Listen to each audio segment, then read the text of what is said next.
When Hocus Pocus premiered in 1993, it wasn't an instant hit. Critics dismissed it, the box office underwhelmed, and Disney quietly moved on. But over time, the movie transformed into a Halloween legend. Each October, it rises from the dead like the Sanderson sisters themselves, enchanting new generations and casting a spell that never seems to fade. Behind the broomsticks, the black flame candle, and the talking cat, the making of Hocus Pocus was stranger than its spellbook. From wild improvisations to dangerous stunts and bizarre coincidences, the film's history is as strange and enduring as the witches at its center. Here are 25 spellbinding and strange facts about Hocus Pocus, secrets that prove the magic of Salem didn't end when the cameras stopped rolling. Lost soul? Billy Butcherson was Winifred's lover, so she poisoned him and sewed his mouth shut with a dull needle, so he couldn't tell her secrets even in death.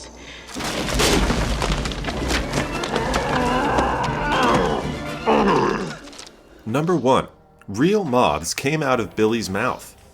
In the creepy scene where Billy Butcherson, played by Doug Jones, cuts open his stitched mouth, it's not CGI at work, it's the real deal. A specially crafted latex dental dam pocket held real moths and dust inside his mouth. An animal wrangler placed the insects with tweezers before shooting. When Doug ripped his mouth open, he expelled them on cue.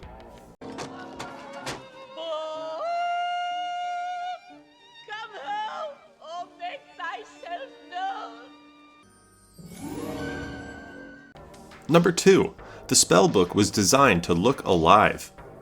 Winifred's spellbook is one of the most unforgettable props in Hocus Pocus, a tome bound in human skin, etched with strange symbols, and marked by its eerie, unblinking eye. But what made it so disturbing was that the eye didn't just sit there. The effects crew built a hidden system of levers, servos, and pulleys that allowed it to twitch, blink, and even follow characters across the room. It was, in every sense, designed to feel alive. The effect was so convincing that it unsettled the cast and crew even when they knew exactly how it worked. Actors often admitted that once the book started moving, it was easy to forget it was just a prop. Bette Midler said she found herself treating it like another scene partner, reacting to its gaze as though it truly was watching her. Some crew members went further, refusing to touch it at all. They claimed that something about the way the eye moved made them uncomfortable, almost nauseous, long after cameras stopped rolling. What makes it stranger is how easily a mechanical trick crossed into psychological unease. The blinking eye was just a motor and a lens, yet people described feeling as though the book had a presence, as if it carried the same dark energy the story claimed it held. In a film filled with camp and comedy, the spellbook became something else entirely. A prop so realistic it blurred the line between make-believe and the uncanny. Even today, fans who see the original prop on display say it feels wrong to stand too close, as if the eye might suddenly open and catch them staring. Number 3. Sarah Jessica Parker's witchy roots. Sarah Jessica Parker played Sarah Sanderson with gleeful mischief, but in a bizarre coincidence, Parker later discovered her real family history connected to the Salem witch trials. While appearing on the genealogy series Who Do You Think You Are, she learned that her 10th great-grandmother was accused of witchcraft in 1692 but escaped execution.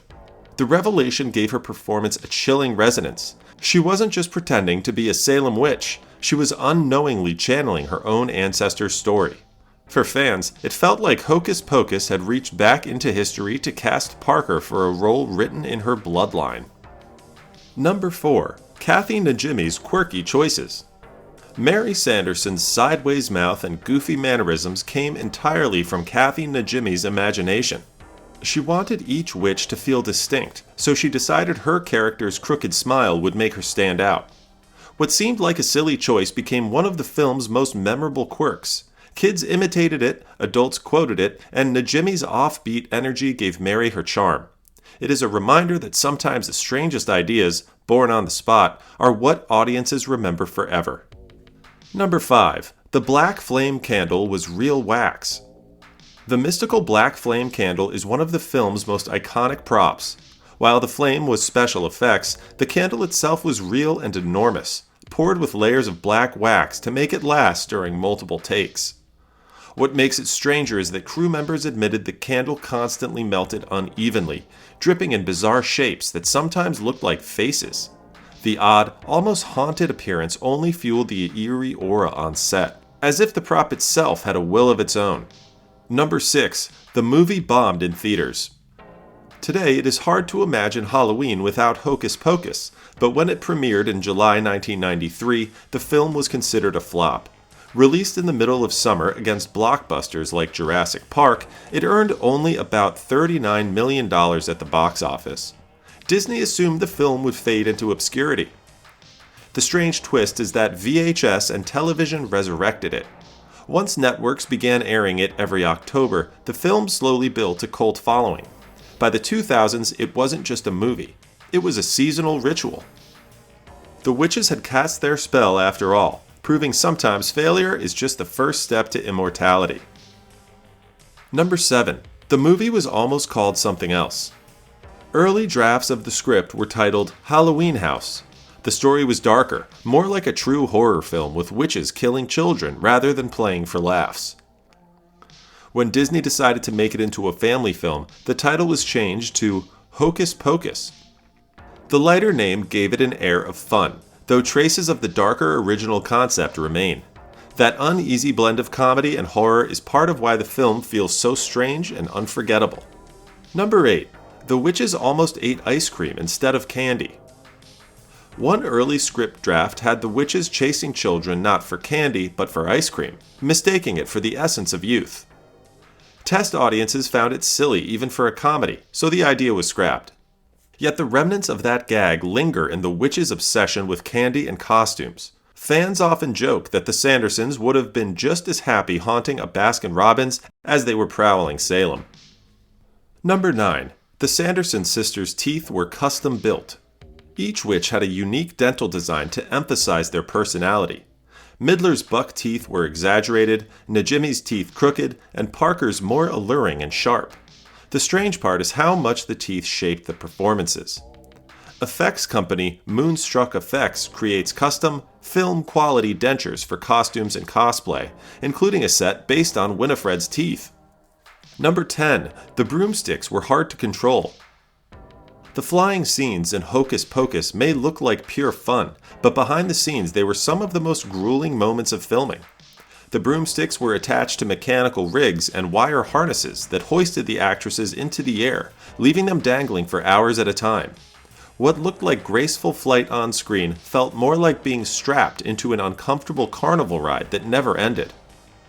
Sarah Jessica Parker later joked that the straps cut so deeply into her hips that she dreaded every flying sequence. Bette Midler admitted that she had to stretch constantly to relieve the aches between takes, while Kathy Najimy said the harnesses sometimes left bruises that lasted for days. Crew members recalled the witches twisting awkwardly in the air as the rigs jerked and swayed, making the illusion of effortless soaring a painful act of endurance. The irony is that the discomfort may have helped the performances.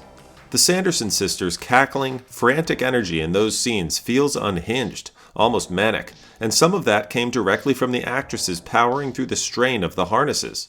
On screen, they look like gleeful witches reveling in flight. In reality, they were gritting their teeth against pain, turning suffering into spellbinding chaos. Number 11. The devil cameo was a real horror icon. The scene where the Sanderson sisters mistake a man dressed as the devil for the real thing features Gary Marshall as the faux Satan. His wife is played by his real sister, Penny Marshall. The odd sibling pairing gave the scene an extra level of strangeness. Critics didn't know whether to laugh or squirm at the bizarre family dynamic, but the Marshalls leaned into the absurdity, making it one of the most surreal moments in the film. Number 12. Binks was two cats and CGI. The talking black cat Binks was created with a mixture of live animals and early CGI. Multiple black cats were used for different actions, while the facial movements were digitally animated. The strange part is how unsettling the CGI looks today. At the time, it was groundbreaking, but in hindsight, the slightly uncanny movements make Binks look even more otherworldly, like a creature stuck between the real and the magical. Number 13. Sarah Jessica Parker loved sitting on the broom. During flying scenes, Parker was known for being unusually comfortable on her broom rig. Crew members joked that she would sit there between takes, reading the newspaper or eating her lunch, suspended in midair. Her calmness contrasted hilariously with her co-stars, who dreaded the harness. It added a meta layer of strangeness. While her character was the most ditzy of the witches, Parker herself was the most composed when literally flying on a broom. Number 14. The witch's house was a real set. The creepy cottage where the witches live wasn't a matte painting. It was a full set built on a soundstage with working cauldrons, floors, and staircases. What makes it eerie is that crew members swore the set seemed to creak and groan, even when no one was on it. Lights flickered, props shifted, and some said the cauldron felt unnaturally hot even when not in use. Whether coincidence or curse, the set itself carried its own aura of magic. Number 15. Bette Midler's favorite role was Winifred Sanderson. Bette Midler's career spans Broadway triumphs, Grammy wins, and acclaimed films, yet she has repeatedly declared that her most beloved role was Winifred Sanderson. For an artist known for powerhouse vocals and dramatic performances, the role of a campy, shrieking witch might seem like an odd choice. But Midler explained that Winifred gave her a freedom she had never experienced before. She could cackle wildly, stomp across sets, and throw herself into slapstick chaos without restraint. What makes it stranger is how much of Winifred was pure Bette. The buck teeth, the jerky hand gestures, and the piercing vocal tone were all exaggerated mannerisms she invented on the spot. They were not in the script, they were instinct. The character grew out of Midler's own eccentricities until it became difficult to tell where actress ended and witch began. Crew members often said she stayed in character between takes, wandering the set with Winifred's swagger and screeching laugh. For Midler, it was not just another role, it was liberation. Playing Winifred allowed her to tap into her most theatrical, outrageous impulses and magnify them for the camera. Audiences may have been watching a fictional witch, but in truth they were witnessing an unfiltered expression of Bette Midler's own joy in performance. That is why, decades later, she still calls it her favorite, because for a few months in Salem, she was not bound by drama, reputation, or restraint. She was free to be wicked. Number 16. The graveyard was fake, but the headstones were real. The graveyard scenes were filmed on a set, but many of the headstones were authentic. They had been rented from a monument company, some engraved with real names. Using actual grave markers gave the graveyard a strange weight, as if real history had been borrowed for a children's movie. Fans often say this detail adds to the eeriness, even in the lighter scenes. Number 17. Bette Midler's cackle was legendary on set. Midler's iconic witch's cackle wasn't just for the camera. Crew members reported she would practice it off-set, startling people at random moments during breaks. The laugh became such a signature sound that even decades later, Midler still performs it at concerts around Halloween. It's a reminder that the spell of Winifred Sanderson never really ended. Number 18. The film inspired real witch gatherings. When Hocus Pocus first released in 1993, no one could have predicted that it would grow into a cultural ritual. But over the decades, the film has inspired fans to step out of their living rooms and into the streets, donning cloaks, wigs, and buck teeth to become the Sanderson sisters themselves. Screenings often turn into costume parades, with entire theaters filled with cackling Winifreds, wide-eyed Sarahs, and lopsided-mouthed Marys. For many, watching the movie each October is no longer enough. They want to live inside it for a night. The phenomenon is strongest in Salem, Massachusetts, where the story is set. Each Halloween, thousands of fans descend on the city, some arriving in elaborate handmade costumes, others gathering in cemeteries or on cobblestone streets to recite lines from the film.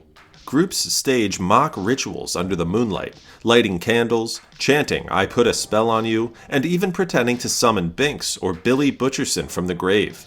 What began as playful fandom has taken on the rhythm of tradition, as if the Sandersons have been absorbed into Salem's already haunted folklore. What makes it stranger is how seamlessly the film's fiction has blurred into modern spiritual practice. Some neo-pagan groups openly embrace Hocus Pocus as part of their Halloween celebrations, weaving its imagery into real rituals. Others see it as a kind of communal folklore, a story retold year after year until it gains the weight of myth. In that way, the Sanderson sisters achieved exactly what they were chasing in the film itself: immortality. They have become legends, not just on screen, but in the real world, living on through laughter, chants, and the flicker of candlelight every October 31st. Number 19. The "I Put a Spell on You" scene was improvised. Midler's show-stopping number at the Halloween party was partly improvised. While the song itself was scripted, much of her dancing and ad-libs came from her stage instincts. The energy electrified the extras, who were genuinely cheering and clapping by the end. It turned what could have been a quirky musical detour into one of the film's most iconic moments. Number 20. Thora Birch was just 10 years old. Thora Birch, who played Danny, was only 10 during filming. Despite her age, she carried some of the movie's most emotional scenes, grounding the fantasy with her sincerity. The strange part is that Birch later admitted she was terrified of the witches during filming, especially Midler in full costume. Her real fear sometimes bled through on screen, giving her performance an extra edge of authenticity. Number 21. Deleted scenes made it darker. Several darker scenes were cut from the final film, including one where the witches lured a child to their cottage with illusions before devouring her life force. Disney removed these moments to keep the tone family-friendly, but fans who have read early drafts say the original cut would have pushed the film much closer to horror. Number 22. The costumes were incredibly heavy. The witches' elaborate costumes were layered with fabric, corsets, and heavy skirts. On hot shooting days, the actresses struggled under the weight, often drenched in sweat by the time scenes ended. Despite the discomfort, the costumes gave the witches a dramatic presence. Their swishing cloaks and stomping boots became part of their personalities, proof that pain often creates the best on-screen magic. Number 23. The Sanderson sisters finally returned in Hocus Pocus 2. For years after the 1993 release, fans begged Disney for a sequel. The studio hesitated, despite Bette Midler, Sarah Jessica Parker, and Kathy and Najimy all publicly saying they were eager to reprise their roles. Rumors swirled through the 2000s and 2010s, with Midler even encouraging fans online to pressure Disney. At last, nearly 3 decades later, Disney confirmed the long-awaited sequel. Hocus Pocus 2 premiered on Disney Plus in 2022, with the original trio back in costume, joined by new cast members like Whitney Peak and Hannah Waddingham. What began as a box office disappointment had officially grown into a multi-generational franchise. Number 24. The script sat for almost a decade. The original Hocus Pocus script was written in the mid-1980s, but Disney shelved it for years before finally producing it. By the time cameras rolled, Halloween films had become more popular, and Disney saw its chance. The long delay only added to the sense that the film was destined to be resurrected, like the witches it portrayed. Number 25. The cult following grew into a franchise. For years, fans begged for more. Disney finally listened, releasing Hocus Pocus 2 in 2022 and confirming that the Sanderson sisters would live on for yet another generation. The strangest part is how the sequel only deepened love for the original. What started as a failed summer movie is now one of Disney's most valuable seasonal brands. The Sanderson sisters got exactly what they wanted: eternal life. Bonus enchantments for the curious and the brave. Bonus number 1. The black cat prop still exists. One of the animatronic cats used for Binks still survives in a prop warehouse. Fans who have seen it say it looks unnerving up close, with glassy eyes that no longer move but still seem to follow you. Bonus number 2. Salem residents claimed odd disturbances. During filming in Salem, locals reported flickering lights, sudden cold spots, and strange noises near the sets. While skeptics laughed it off, some residents swore the witches brought real energy with them. Bonus number 3. The witches have their own holiday. In recent years, October 31st in Salem has unofficially become Sanderson Sister Day, with parades, reenactments, and thousands dressed as the trio. The line between history and Disney fantasy has blurred so much that for some, the Sandersons feel just as real as the original Salem witches. Hocus Pocus was never meant to last. It bombed, it was forgotten, and it almost stayed buried. But like the Sanderson sisters, it came back stronger, stranger, and immortal. Every October it casts its spell again, proving that sometimes the most unlikely movies become legends. This is Strange Flick Facts, where we uncover the bizarre truths behind your favorite films.